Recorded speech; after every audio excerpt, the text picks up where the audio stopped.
दीपक fertiliser के बारे में। यहाँ पर प्रसाद पाटिल जी ने पूछा है, दीपक फर्टिलाइजर 100 शेयर इनके पास हैं, 650 के भाव पर हैं। अब ये पूछ रहे हैं कि क्या इसे लंबी अवधि के लिए रखे रहें या छोड़ दें इसे।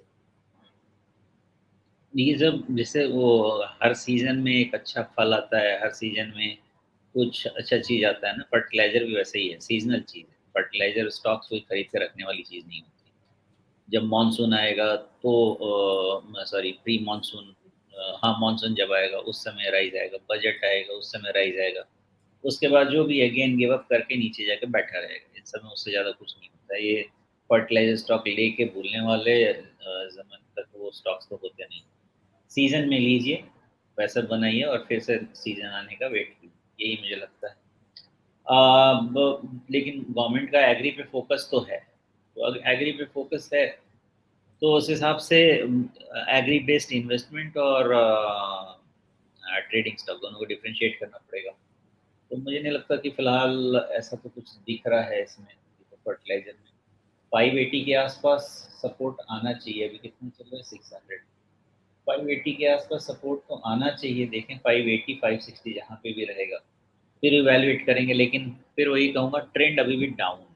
तो जब तक ट्रेंड अप नहीं होता है इसमें और कुछ सोचना नहीं है। और 670 के पहले ट्रेंड अप नहीं होता है। 670 के ऊपर क्लोज है तो ट्रेंड अप हो जाएगा। अदरवाइज ये 580 560 550 कहीं पे भी जाकर रीटेस्ट करके उसके बाद समझने की कोशिश करेंगे। फिलहाल ट्रेंड डाउन है। जी। लगे हाथ मैंने रिट्रेसमेंट लेवल्स भी लगा दिए हैं। तो एक बार को ऐसा लग रहा था कि 61.8% रिट्रेसमेंट 640 के आसपास ये कॉइलिंग कर रहा है, मतलब उसके ऊपर नीचे घूम करके कहीं पर एक रेंज बनाने की कोशिश कर रहा है। लेकिन वो रेंज भी लगता है कि पिछले 2-3 दिन के अंदर टूट गई है। तो अब क्या ये माना जाए कि 61.8% छूटा है सहारा, तो सीधे अगला जो सपोर्ट लेवल है वो 550 के आसपास आएगा? क्योंकि अगर आप पीछे हिस्ट्री में जाएं तो ये पिछले साल फरवरी, मार्च, अप्रैल, मई, इन सब में देखें तो आपको लगभग वही 550 के आसपास ही बार बार ये सपोर्ट लेता हुआ दिखा था। और बीच में 580 किस नज़रिए से, क्योंकि वहाँ कोई मूविंग एवरेज भी नहीं है, वहाँ पर आपके कौन से पैरामीटर्स आ रहे हैं, थोड़ा सा अगर उसको आप बताना चाहें। 580 एक टेम्पररी सपोर्ट आ रहा है और चूंकि स्टॉक काफी लंबे समय से गिर रहा है ना, तो ये जो पैटर्न चल रहा है, जो इसका लास्ट लेग का फॉल चल रहा है, उसमें एक छोटा सा अनड्यूलेशन मेरे हिसाब से 580 पे आना चाहिए और उसके बाद फिर से नया फॉल शुरू होना चाहिए। 580 एक टेम्पररी सपोर्ट आ रहा है। फाइनल सपोर्ट के लिए वेट करना पड़ेगा। वो 550 भी हो सकता है, 525 भी हो सकता है। जी। तो अभी इसकी चाल खराब है। एक और चीज़ यहाँ पे, जब फर्टिलाइजर शेयर्स की बात हम करते हैं, हाल में हमने देखा कि नैनो यूरिया और अब साथ में एक और लोकप्रिय खाद भी जो है उसका भी नैनो वर्जन आ गया है। मतलब जो खाद आप बोरियों में बेचते थे उसको छोटी सी 1 लीटर की बोतल में आप बेचना शुरू करें, ये काम अगर इफ़को कर रही है तो उससे जो बाकी दूसरी खाद कंपनियां हैं उनके धंधे पर किस तरह का असर पड़ रहा है, इसके बारे में कुछ लेखा जोखा सामने आया है क्या? मैंने प्राइमा फेसी अंडरस्टैंड करने की कोशिश की है, लेकिन बहुत चूंकि मैं इस सेक्टर में इन्वेस्ट करता नहीं हूँ इसलिए उतना डीप नहीं जाता हूँ।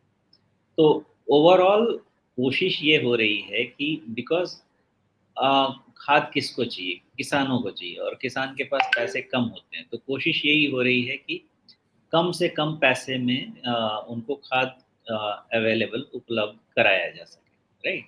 तो अगर ये कोशिश होगा तो अल्टीमेटली जो ट्रेडिशनल प्लेयर हैं उनका वॉल्यूम, मार्जिन, प्रॉफिटेबिलिटी सब पे असर होगा ही। ये बात और है कि अभी उसमें थोड़ा टाइम है और ये वैसे चीज़ नहीं है ना। अब जैसे सेम डिसरप्शन ईवी और ईवी के कारण लुब्रिकेंट वाले कंपनीज में आया, लेकिन उसमें प्रॉब्लम ये है कि उसमें एक चीज़ दिख रही है कि उसमें ट्रांजिशन हो रहा है, ट्रांजिशन होना शुरू हो गया, तो उनको तकलीफ हो सकती है। लेकिन ये वाली जो कंपनी, जो फर्टिलाइजर्स कंपनी है, एटलीस्ट इमीडिएट नीड तो इनको पूरा करना पड़ेगा। तो साल 2 साल 3 साल ये प्रॉफिटेबिलिटी तो इनकी इम्पैक्ट नहीं होनी चाहिए। तो उस हिसाब से शॉर्ट टर्म में ये बेनिफिट ले सकते हैं, लेकिन लॉन्ग टर्म में कैसा ट्रांजिशन होता है उस पर डिपेंड करेगा। तो मेरा ये मानना है कि ओवरऑल गवर्नमेंट की कोशिश यही है कि जो फर्टिलाइजर का अवेलेबिलिटी है eight much cheaper price, farmers को कराया जा सके, विच इज़ वो तो अच्छा नहीं रहेगा ट्रेडिशनल फर्टिलाइजर्स कंपनीज के लिए। जी। तो फिलहाल अभी इस क्षेत्र को लेकर के कोई बहुत उत्साहजनक तस्वीर नहीं बन रही है। किसानों के लिए तो चीज़ें बेहतर होंगी, लेकिन निवेशकों के लिए उतनी बेहतर तस्वीर अभी तुरंत शायद न बने।